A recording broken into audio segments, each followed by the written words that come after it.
الحمدللہ رب العالمین والصلاة والسلام علی سید الانبیاء والمرسلین۔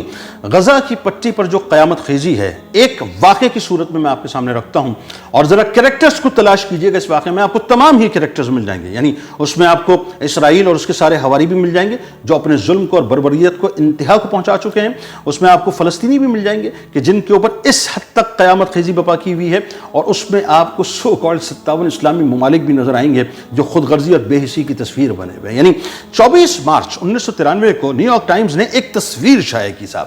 وہ تصویر تو کیا تھی، یوں کہیے کہ ایک تہلکہ تھا کہ جس نے پوری دنیا کو رلا کر رکھ دیا۔ یعنی جس نے اس تصویر کو دیکھا، جس کے پاس وہ تصویر پہنچی، جس نے نیو یارک ٹائمز کو دیکھا، اس کی آنکھ اشکبار ہوئی، اور یوں کہہ لیجئے کہ اس کی روح جو ہے وہ تڑپ اٹھی کہ صاحب کیا تصویر ہے کہ جس نے ہلا کر رکھ دیا ہے۔ یہ تصویر ایک فوٹو جرنلسٹ کیون کارٹر نے کھینچی تھی۔ جوہانسبرگ سے اس کا تعلق تھا، سوڈان پر وہ ڈیوٹی پر تھا۔ اور سوڈان میں اس زمانے میں آپ ذہن میں رکھیے گا کہ جو خانہ جنگی ہے وہ اپنے عروج پر پہنچی ہوئی تھی، قحط سالی اپنے عروج پر پہنچی ہوئی تھی، بھوک اور افلاس اپنے عروج پر تھا۔ تو کیون بنیادی طور پر ڈیوٹی پہ تھا، اور وہ مختلف اس قسم کے مناظر کو کیپچر کرتا ہوا آ رہا تھا۔ اندر ہی اندر وہ ڈپریشن کا شکار ہوتا بھی چلا جا رہا تھا۔ ظاہر انسان جو ہے کسی حد تک ان مناظر کو برداشت کر سکتا ہے، کوئی بھی نرم دل ہوگا جب بار بار ان مناظر کو دیکھے گا اور اس کو ڈیپ ڈاؤن جا کے جب کیپچر کرے گا تو ظاہر اس کا اثر اس کی روح پہ تو آئے گا۔ وہ انزائٹی کا شکار بھی ہونے لگا، وہ ڈپریشن کا شکار ہونے لگا، وہ ایک عجیب کیفیت میں مبتلا ہونے لگا۔ بہرحال یہ سلسلہ چلتا رہا۔ ایک منظر اچانک اس کے سامنے آیا۔ اس نے دیکھا کہ ایک بچی ہے جو انتہائی نحیف ہے، بھوکی ہے، اور شدت بھوک کی وجہ سے وہ چلتے چلتے گری ہے۔ یعنی اب وہ مزید قدم نہیں اٹھا پا رہی، اور ایک دم جو ہے وہ اپنا زمین کے اوپر گرتی ہے تو اس کا سر جو ہے وہ زمین کے اوپر لگ جاتا ہے۔ اب وہ زمین پہ جھکی ہوئی ہے، ایسے جیسے یوں کہہ لیجئے کہ جیسے ہمارا پوسچر سجدے میں ہوتا ہے، اس انداز سے جو ہے وہ زمین کے اوپر جھکی ہوئی ہے، اور چند سانسیں اس کی چل رہی ہیں۔ اچانک وہ دیکھتا ہے کہ پیچھے گدھ آ کے جو ہے کھڑا ہو جاتا ہے۔ اچھا، گدھ کے بارے میں آپ کو معلوم ہے بنیادی طور پہ گدھ جو ہے وہ جاندار کو نہیں کھاتا، مردار کو کھایا کرتا ہے۔ تو گدھ منتظر تھا کہ جیسے ہی اس بچی کی سانسوں کی ڈوریں ٹوٹیں میں جا کر اسے فوراً جھپٹ لوں گا، یعنی اپنے پر کھولوں گا اور جا کر اسے بھنبوڑنا شروع کر دوں گا۔ گدھ وہاں پر کھڑا ہوا انتظار کر رہا ہے کہ اس کی سانسیں ختم ہو، یہ مردار ہو، میں جا کے اسے بھنبوڑوں، اور وہاں کیون جو ہے وہ اس بات کا انتظار کر رہا ہے کہ جیسے ہی گدھ اسے بھنبوڑنے کے لیے آئے میں اس مومنٹ کو کیپچر کر لوں گا۔ یعنی وہاں گدھ اپنا کام کرنا چاہتا ہے یا کیون اپنا کام کرنا چاہتا ہے۔ بہرحال نتیجہ یہ نکلا کہ تقریباً 20 منٹ تک اس نے انتظار کیا، اور اس کے بعد وہاں سے چل دیا اس منظر کو کیپچر کر کے جو منظر وہ اس وقت دیکھ رہا تھا۔ اس تصویر کو بہرحال پھر نیو یارک ٹائمز نے چھاپا، اور پوری دنیا کے اندر وہ تصویر جو ہے اپنی شہرت کی بلندیوں پر پہنچی، اور اس کے نتیجے میں کیون کو صحافتی دنیا کا جو سب سے بڑا ایوارڈ ہے، پیولیٹزر ایوارڈ جسے کہا جاتا ہے، وہ تک اسے دیا گیا۔ یعنی وہ شہرت کی بلندیوں پر مکمل طور پر فائز ہو گیا۔ جہاں جاتا تھا اس سے اس تصویر کے حوالے سے سوال کیا جاتا تھا، اس بچی کے حوالے سے سوال کیا جاتا تھا کہ آیا کہ وہ بچی زندہ ہے کہ نہیں ہے، گدھ نے اسے نوچا کہ نہیں نوچا، تم اس کے لیے کچھ کر سکتے تھے، تم اسے اقوام متحدہ کے کیمپ میں پہنچا دیتے، وہاں وہ بچ بھی جاتی، اسے خوراک بھی مل جاتی۔ بعد میں پتہ چلا صاحب کہ وہ بچی جو ہے وہ 14 برس کی عمر تک پہنچی اور کسی اور بیماری میں مری، لیکن وہ جو سوالات تھے اس کی بھرمار اس کو سہنا پڑی اس وقت۔ اچھا، اب وہ یہ کہ اس کے دوستوں نے اس سے ایک سوال کیا کہ یہ بتاؤ کہ جس وقت تم نے اس تصویر کو کیپچر کر لیا تمہاری اس وقت کیفیت کیا تھی؟ اس نے کہا کہ میں جب اس تصویر کو کیپچر کر چکا تو میں نے ایک لمبا سانس لیا، اس کے بعد میں نے سگریٹ کو سلگایا، اپنے خدا سے کچھ میں نے ہم کلامی کی، اور اس کے بعد میں نے زاروں قطار رونا شروع کر دیا۔ یعنی وہ جو ڈپریشن اس کے اندر تھا نا، انزائٹی تھی ان مناظر کو دیکھ دیکھ کے، انسان ہے نا کب تک برداشت کرے گا؟ کوئی بھی نرم دل ہوگا، کوئی بھی کسی بھی مذہب سے تعلق ہوگا، وہ اس طرح سے جو ہے وہ لوگوں کی تکلیف کو سہ نہیں سکتا۔ کجا اس کے کہ جو اس وقت اسرائیل کر رہا ہے، اسرائیل کے حواری کر رہے ہیں، یہ تو صاحب مطلب آپ اس کو درندگی کہیں تو درندگی کو میں کہوں گا کہ آپ شرما رہے ہیں بنیادی طور پہ۔ یہ تو کوئی عجیب ہی معاملہ ہے کہ جس کو آپ الفاظ میں بیان نہیں کر سکتے۔ اور مزے کی بات یہ ہے کہ یہ اتنے سخت دل ہو چکے ہیں کہ ان کو جو ہے وہ پیدا ہونے والے معصوم بچوں پر بھی اس وقت رحم نہیں آ رہا۔ بہرحال تو وہ جو کیون تھا بنیادی طور پہ وہ اس کیفیت سے مستقل گزر رہا تھا۔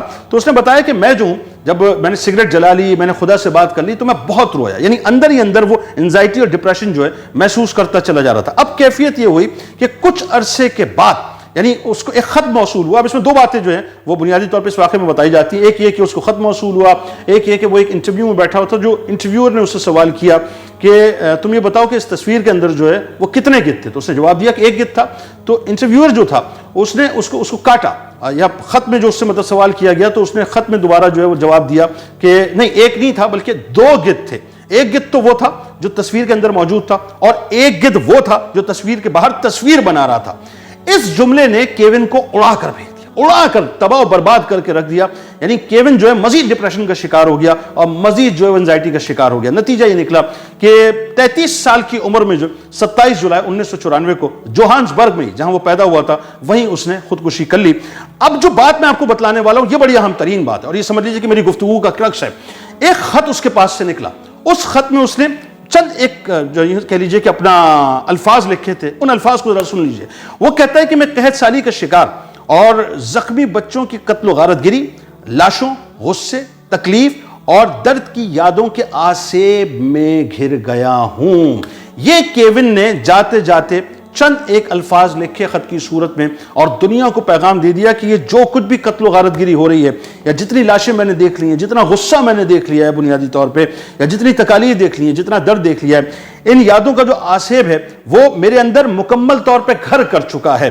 کیون خودکشی کر لیتا ہے اور کیون اس دنیا سے چلا جاتا ہے لیکن ایک پیغام دے جاتا ہے. اب ذرا ان کریکٹرز کو ویژولائز کیجئے کہ جو کریکٹرز میں آپ کو سمجھانا چاہتا ہوں کہ اس میں ایک کریکٹر تو وہ ہے جو کیون خود ہے جو تصویر کشی کر رہا ہے. ایک کریکٹر وہ ہے جو اس میں بچی کی صورت میں موجود ہے جو بیچاری بالکل نحیف ہو گئی ہے، کمزور ہو گئی ہے، آخری سانسیں اس کی ہیں اور وہ اپنا سر جو اپنی زمین کے اوپر رکھ چکی ہے. اور اس کے پیچھے ایک اور کریکٹر ہے جو گدھ کی صورت میں موجود ہے جو اپنے پر پھیلانے کو تیار ہے اور بس اس انتظار میں کہ جیسے ہی وہ بچی مرے، مردار ہو، میں فوراً جا کے اسے بھنبوڑ لوں اور اس کو کیپچر کر لوں. یہ تین کریکٹرز آپ ذہن میں رکھیں. اب ذرا غزہ کی پٹی پہ چلتے ہیں صاحب اور غزہ کی پٹی کو ویژولائز کرنا شروع کیجئے اور اندازہ لگائیے کہ آپ کو یہ غزہ کی پٹی پر یہ تین کریکٹرز نظر آتے ہیں کہ نہیں آتے. پہلا کریکٹر میں آپ کو بتلاتا ہوں وہ معصوم بچی کی صورت میں کہ جس کی چند سانسیں موجود ہیں، جو انتہائی کمزور ہو چکی ہے، نحیف ہو چکی ہے. آپ کو یہ فلسطینی نظر نہیں آتے اس کی شکل کے اندر کہ جس کو بھنبوڑنے کے لیے پیچھے اسرائیل جیسا گدھ، امریکہ جیسا گدھ، برطانیہ جیسا گدھ، جرمنی جیسا گدھ، کینیڈا جیسا گدھ، فرانس جیسا گدھ، یعنی تمام گدھ جو ہیں وہ موجود ہیں اور وہ مستقل بس اس بات میں گات لگائے بیٹھے ہیں کہ جیسے یہ سانسیں نکلیں ٹوٹیں ہم فوراً جو ہے اسے کیپچر کریں اور اسے بھنبوڑنا شروع کر دیں. لہٰذا ایک کریکٹر تو وہ بچی ہے جو فلسطینیوں کی صورت میں موجود ہے. اس پر یہ تمام دنیا کی جو عالمی طاقتیں سو کالڈ جن کو اپنے اسلحے پر اور طاقت پر بڑا ناز ہے، یہ گدھ کی صورت مسلط ہوئی ہوئی ہیں، بھنبوڑ رہی ہیں اور بدقسمتی سے ان تمام مناظر کو کیپچر کرنے کے لیے جو کیون سامنے موجود ہے، یہ کیون کوئی اور نہیں ہے بلکہ 57 اسلامی ممالک ہیں جو باہر بیٹھ کے تماشائی بنے ہوئے ہیں اور اس پورے منظر کو دیکھ رہے ہیں کہ کب یہ سانسوں کی ڈور ٹوٹے گی، کب یہ گدھ آ کر اس بچی کو کیپچر کرے گا، کب اس کو بھنبوڑے گا، اس کی بوٹی بوٹی نوچے گا، اس کے سارے گوشت کو الگ کرے گا، اس کی ہڈیوں کو الگ کرے گا اور اس کے بعد جو ہے اپنی خوراک کو پورا کرنے کے بعد یہاں سے وہ اگلی خوراک کے لیے، اگلے مارکے کے لیے، کہیے کہ اگلی لاش کو بھنبوڑنے کے لیے چلا جائے گا. تو یہ تین بنیادی طور پہ کریکٹرز مجھے نظر آتے ہیں کہ جس میں ایک کریکٹر اسرائیل کا ہے گدھ کی صورت میں، ایک کریکٹر معصوم بچی کا ہے وہ بھوک اور افلاس کی ماری بچی کا ہے جو فلسطینیوں کی صورت میں ہے، اور تیسرا کریکٹر اس کیون کی صورت میں ہے جو کہ ان تمام مناظر کو 57 اسلامی ممالک کی صورت میں دیکھ رہا ہے اور اس کے بعد جناب وہ خاموشی سے وہاں سے چلا جاتا ہے. کیون نے تو اس ڈپریشن، اس انزائٹی کی وجہ سے، یا یوں کہیے کہ ضمیر کی جو دستک تھی اس دستک کی وجہ سے فیصلہ یہ کر لیا کہ میں نے اب اس دنیا میں نہیں رہنا اور اس نے خودکشی کر لی. یعنی اس نے اپنی گاڑی کو بند کیا، گاڑی کو سٹارٹ کیا اور اپنے جو سائلنسر تھا اس کے اندر پائپ لگایا.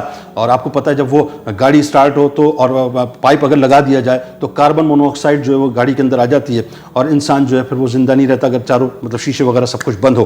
تو اس نے تو خودکشی کر لی. خودکشی اسلام میں حرام ہے. ظاہر ہے یہ 57 اسلامی ممالک خودکشی تو نہیں کر سکتے لیکن مجھے لگتا ہے کہ ان کو ڈوب کے مر جانا چاہیے، ڈوب کے مر جانا چاہیے.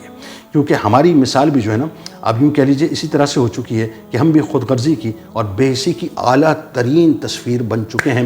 اور مجھے تو خوف آتا ہے اس بات پہ صاحب، خوف آتا ہے کہ کل بروز محشر یہ کیسے اپنے رب کے حضور حاضر ہوں گے اور کل بروز محشر یہ کیسے سرکار مدینہ صلی اللہ علیہ وآلہ وسلم کا انتظار کریں گے جب ان سے یہ پوچھ لیا گیا خدا نخواستہ کہ تمہارے پاس طاقت اور قوت تھی لیکن تم جو ہے وہ اپنا وہاں کھڑے ہوئے صرف منظر کشی کر رہے تھے، دیکھ رہے تھے اور خود غرضی کی اور بے حسی کی ایک تصویر بنے تھے، جبکہ تمہارے پاس طاقت بھی تھی اور قوت بھی تھی، تم بہت کچھ کر سکتے تھے لیکن اس کے باوجود بھی تم نے فلسطینیوں کی سانسوں کی ڈور کے ٹوٹنے کا انتظار کیا، ان کی مدد نہ کی. اس وقت پتہ نہیں یہ کیا جواب دیں گے اور پھر ان کا کیا اشر ہوگا. اللہ تعالیٰ فلسطینیوں کا حامی و ناصر ہو. اللہ تبارک و تعالیٰ ان کی غیب سے مدد فرمائے صاحب اور اللہ تبارک و تعالیٰ ان کو وہ ابابیل عطا فرما دے کہ ان کو پھر کسی اسلامی ملک کی ضرورت نہ ہو، ان پلے اسلامی لیڈرز کی ضرورت نہ ہو، بلکہ اللہ تعالیٰ ان کی غیب سے ایسی مدد فرما دے کہ وہ کھڑے بھی ہو جائیں اور قبلہ اول کی محافظت کے لیے جو انہوں نے عہد کیا ہے اللہ تبارک و تعالیٰ ان کو سرخروئی بھی عطا فرما دے۔ آمین۔